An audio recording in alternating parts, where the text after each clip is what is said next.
ఐటీలో ఎంట్రీ కావాలా? Trainee software engineer గా అజా కోడింగ్ ట్యూటర్ లో 2 వీక్స్ ట్రయల్ పీరియడ్ లో వెంటనే చేరండి. సో కాంగ్రెస్‌కి కోర్ అంటే మీరందరూ చెప్పుకోవచ్చు. ఎంతోమంది ముఖ్యమంత్రులను చూసారు. పుట్టించినాడనే కదా. అదే ఎంతోమంది ముఖ్యమంత్రులను చూసారు నాదెండ్ల భాస్కరరావు గారు. ప్రస్తుతం ఉన్న ముఖ్యమంత్రి గారి మీద మీ ఒపీనియన్ అంటే ఏమని చెప్తారు? ఏమని? మీ అంటే కాంగ్రెస్ ముఖ్యమంత్రి రేవంత్ రెడ్డి గారు. కాంగ్రెస్కి ఆమె తెలియక కొన్ని పిచ్చి పనులు చేశారు. మన వ్యవహారంలో కూడా అట్టగే. ఖమ్మం ఒక 1 మంత్లోనే 1 ఇయర్ ఆమె ఎంపీ చేసినట్టు తీసేసి ఇంకోటి పెడతాం. ప్రస్తుత ముఖ్యమంత్రి మీద మీ ఒపీనియన్ అంటే? రేవంత్ రెడ్డి గారు. రేవంత్ రెడ్డి అతను వయసుకు తగ్గ ఉద్యోగం కాదండి. అతను వయసుకు తగ్గ పెద్ద ఉద్యోగం. ఆయన నిబ్బరంగా చేసుకుంటున్నాడు. ఇప్పుడు అతను మూసి వ్యవహారంలో ప్రక్షాళన చేయాలని కోరటం చాలా సబబు. చేయాలి. ఆ మురుక్కాలం ఎన్నాళ్ళని పెట్టుకుంటాం ఈ సిటీలో. దాన్ని క్లీన్ చేయాలని ప్రయత్నం చేస్తున్నాడు. అయితే ఆ పేదవాళ్ళకు కూడా ఏదన్నా పక్కన ఎక్కడన్నా చూపించటమో సర్దటమో, వాళ్ళకు ఒక ఇల్లుది గుడిసెలు ప్రతి చోట ఉన్నాయి. అమెరికాలో కూడా ఉన్నాయి రోడ్ల మీద గుడిసెలు చూస్తున్నాం. ఈ టెలివిజన్స్లో అమెరికాలో గుడిసెలు చూస్తున్నాం. ఓ స్వర్గం అది అని చెప్తారు కదా అమెరికా. రోడ్ల మీద గుడిసెలు ఉన్నాయి వాళ్ళకి ఇల్లు లేక. అలాగే మూసీ చుట్టూ కూడా పేదవాళ్ళ పాపం ఇక్కడ ఏదో ఎవరో 10 రూపాయలు ఇస్తారని కష్టపడదామని చెప్పి ఇక్కడ సిటీకి వస్తారు. వాళ్ళు నిలవడానికి నీడ ఉండదు. అక్కడ ఎక్కడో పక్కన వేసుకుంటారు గుడిసె.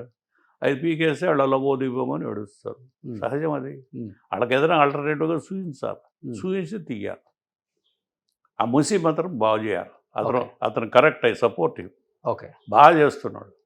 బాగా. సో హైడ్రా మీద మీ ఒపీనియన్ ఏంటి? హైడ్రా అది నేను స్టడీ చేయలేదు. నేను కూల్చివేతల మీద, సిటీలో ఉన్న అక్రమ కూల్చివేతల మీద నేను స్టడీ చేయలేదు అసలు. అది ఏంటి, ఎందుకు పెట్టారో, ఎందుకు వచ్చిందో, ఎక్కడి నుంచి వచ్చిందో, పేరే నాకు కొత్తగా ఉంది. నేను చదవాలి. ఓకే, సో ఓవరాల్ గా ఈ 11 నెలల గవర్నమెంట్ రేవంత్ రెడ్డి గారు బాగా పరిపాలిస్తున్నారని మీ ఒపీనియన్? బాగానే చేస్తున్నాడని నా ఒపీనియన్. ఓకే, అవుట్ సైడర్గా నాకు ఫీలింగ్. నేను సాయంత్రం బర్మాందరెడ్డి పార్క్ పోతాను. 2 గంటలు తిరుగుతాను అక్కడ.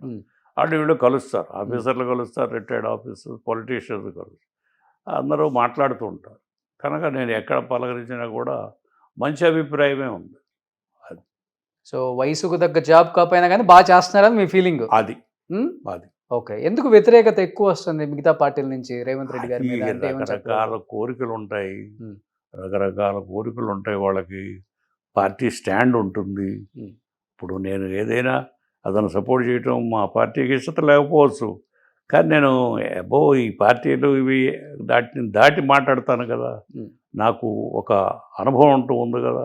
కనుక నేను జడ్జి చేసి మాట్లాడతాను. ఓకే, జడ్జి చేసి మిగతా పార్టీలకి బయట పార్టీ వాళ్ళు శత్రువులు, కానీ కాంగ్రెస్ పార్టీలో మాత్రం ఆ పార్టీలో ఉన్న వాళ్ళకి వాళ్ళే శత్రువులు అని చెప్తూ ఉంటారు కదా. అంటే సో ఈరోజు ఏ విధంగా చూడవచ్చు? రేవంత్ రెడ్డి గారిని మీరు ఏకీభవిస్తున్నారు, బాగా చేస్తున్నారు, అతని వయసుకు మించి నా ఉద్యోగం అయినప్పటికీ కూడా దాన్ని బాగా పరిపాలిస్తున్నారు.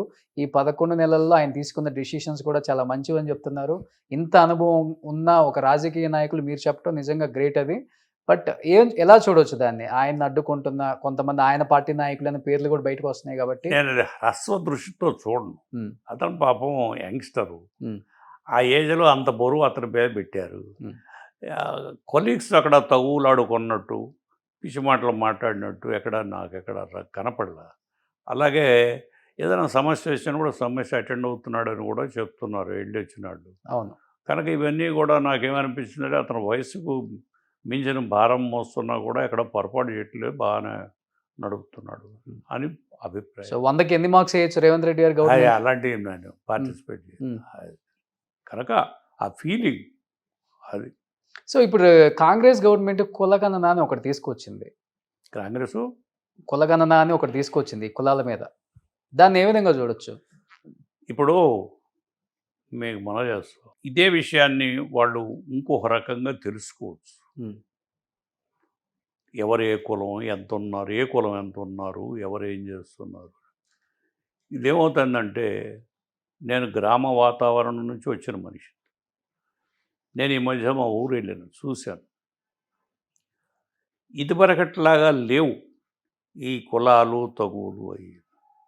వాళ్ళు కూడా పెద్ద పెద్ద కులాలు వాళ్ళ ఇళ్ల పక్కని, వాళ్ళ దొడ్ల పక్కని ఆడ వ్యవసాయ భూముల పక్కన పొలాలు కొనుక్కోవటం, ఉమ్, కాస్త ఏదో ఒక ఇల్లు కట్టుకోవడం, ఇలాంటి మొదలెంటి మంచి వాతావరణం వస్తుంది. వాళ్ళకి వీళ్ళకి డిస్టెన్స్ తగ్గిపోతుంది. అలాంటి సమయంలో మళ్ళీ ఈ కులగణన అనేది అంత కులగణన సిటీలో చేసుకుంటే పర్వాలా, గ్రామ వాతావరణంలోకి వెళ్తే అక్కడ డిస్టర్బ్ గొడవలు స్టార్ట్ అవుతాయి. నా ఫీలింగ్.